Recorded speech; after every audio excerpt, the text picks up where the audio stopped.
Hey,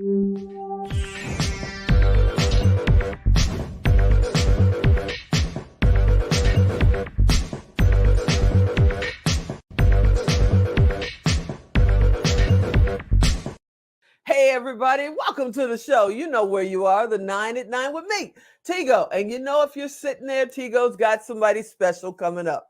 Well, today, very special. See, I've got a birthday coming up pretty soon, and I'm going to be turning 59.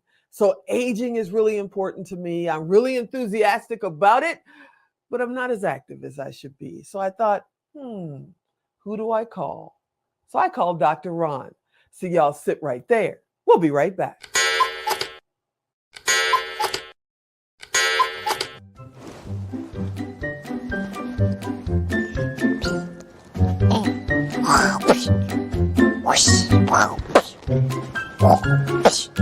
Hey mate, do you want to play with me? Yeah, I can't play right now. I'm doing show notes.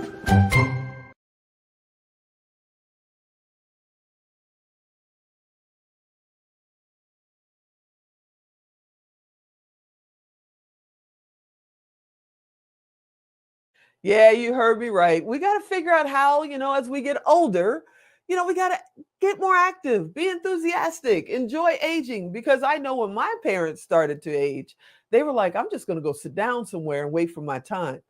I don't want that to be me. So I called Dr. Ron Kaiser and said, Hey, Doc, what do I do? Are you out there? I'm out here, Tigo. Glad to be with you. Glad to have you. Who else am I going to call? I'm going to have a birthday and I'm one step away from 60. I got to get this together. What advice do you have? Well, the first bit of advice is to congratulate yourself on wanting to age enthusiastically, because the odds are with you. The odds are that you're going to outlive your projected lifespan when you were born. The odds are that you're going to be healthy, stay active. And so, don't plan to decline, plan to grow, or as I call it, rejuvenage. I love it. I love it. So for people that are sitting out there watching, my cousin just told me last week, she's retiring on November 30th. She's already planning on having an alcohol problem. She's like, what am I going to do all day besides drink? I'm like, not drinking. What advice do you give people that are going into that next stage, retirement, their next career, that point when they're going, hey, I'm 60, 65, 70, it's time to slow down? Okay, that's a great setup, because your sister with the alcohol problem is, it's kind of like the person who goes on a diet and figures they're going to, well, it's hard because I'm going to get hungry. And they don't think about the alternative is to stay hungry and just not eat as much. So I think that it's very important to think in terms of what I call the non-negotiable four. And if you do that, I think you're going to do great. I think first is healthy eating. Secondly, what I call owning your body, a combination of exercise, sleep, meditation, and so on. Third, keep the mind active. And fourth, stay socially connected. And if you think of every day you're going to do something in those non-negotiable four, you're going to be a pretty healthy older person, and you're going to feel a whole lot younger. By the way, happy birthday in advance. You're going to be reaching Thank 60. You, I'm going to be reaching 85 in a month. And I think you look amazing, sir. Wow, you look fantastic. I would have never guessed 85. That's amazing. So my question to you is, for the people that are going, I hear him. Healthy eating. Yeah. I've earned this hamburger. I've earned sitting down. It's my turn to just sit. What do you tell them to get them motivated to get up again? It's not time to just, shift down into reverse. It's time to move forward. How do you get them to motivate themselves to do that? Well, I think there are two things that people need to be aware of. Number one, if COVID taught us anything, it's that you really don't want to be in a situation where you're immunocompromised with a lot of other older people who are sedentary and are declining. You want to be able to continue to fight and stay active. Second thing that I think is important is the fact that, it's not like you earn something that means that you stop. If you earn a high school Right. degree, that doesn't mean that's the end of the line. You know, you've earned the Right. opportunity to continue to live in the best version of yourself that you possibly can. And we now have the science that suggests that a lot of us going to live into the three figures. And that's a long time to be kind of resting on your laurels and resting on your behind and not doing anything to make yourself better. You know, my great grandmother lived to 117 for a Wow. long time. She was in Guinness Book Records, and her memory was amazing. She could look at you and tell you exactly what your line was and who your parents were and the whole nine. And I thought, man, 117, who else is ever going to do that? And now you're right. There are more and more people living into those three digits and having fun. But how important is it to have something to motivate you? Like for me, my grandsons motivate me. You know, I'd be danged if I'm going to go out to the football field or out to the park with them and not be able to move with them. So how important is it to have some kind of motivation? Absolutely. It's absolutely important because the alternative is to kind of stay stuck. Grandchildren are great motivators. You know, to be able to do some of the things with them that my grandparents couldn't do with me, to be Right. able to watch them mature and so on.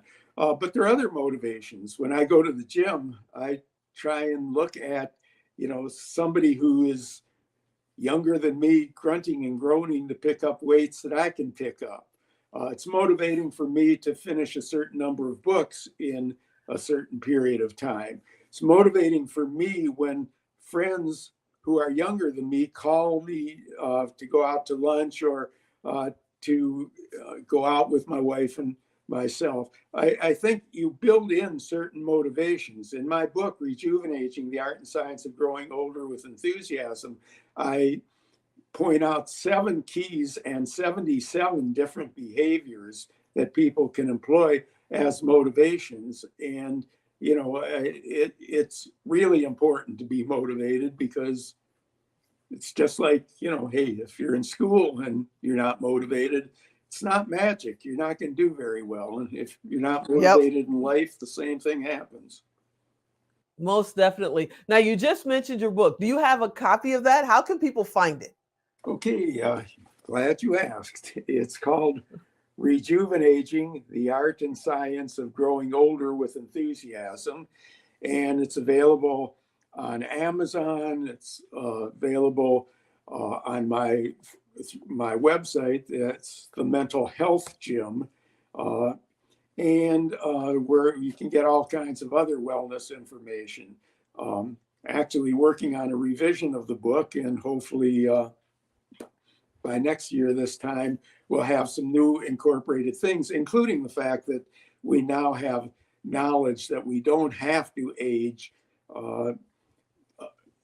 to 60 or 70, but can go on further if we do a lot of the right things. Genetics plays a role, and I'm sure some people have a tougher time than others, but there are a lot of things you can do to age actively. So let's go. Alan, can you put them on widescreen? Let's show that cover one more time because I want to make sure people can find it. So there's that. And then you also have courses, don't you? You have different programs that you can reach out to. Yes. Tell me a little bit about your programs before Alan cuts us off. Sure. Well, I'm a positive psychology and coach, and I have a course, a self-directed course called Winning in Overtime for those of us who have reached overtime in our lives. And just like, I love it. You know, you don't want to get to overtime as a football or basketball team and then lose. Getting to overtime isn't the goal. Winning is, and this helps you to win in overtime. And that's self-directed. I also have a coaching program for people who aren't there yet, who are younger, but in their second half century of life.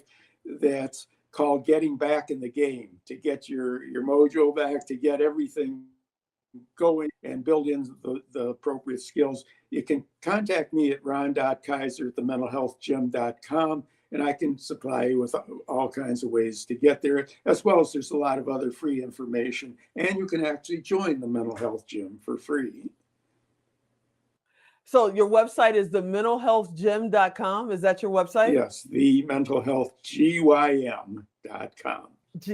I love that. Thementalhealthgym.com. You know, we're running out of time. Alan's going to cut us off. I'm so happy that you came on, doctor. I hope you'll come back because, hey, I'm getting ready to get to 59. And before I get to 60, I want to master this thing. You know what I'm saying? Yeah. Well, I think you're well on your way to mastering it. I'd be delighted to come back again in the future. Thank you so much, doctor. Thanks for being here. Hey, everybody, I hope you enjoyed this episode. You know, I hope you'll come back next time. And if you didn't get his web address, you know what to do. Go to tigodirect.com. It costs you nothing. It costs him nothing. It's just a way for us to connect you so you can find him, find his books, find his programs. And we got to get Dr. Ron back here because he's about to be my new buddy with this new aging thing that's going on with me. I hope you come back soon. Maybe tomorrow. And as always, I'm Tigo. I'll talk to you next time.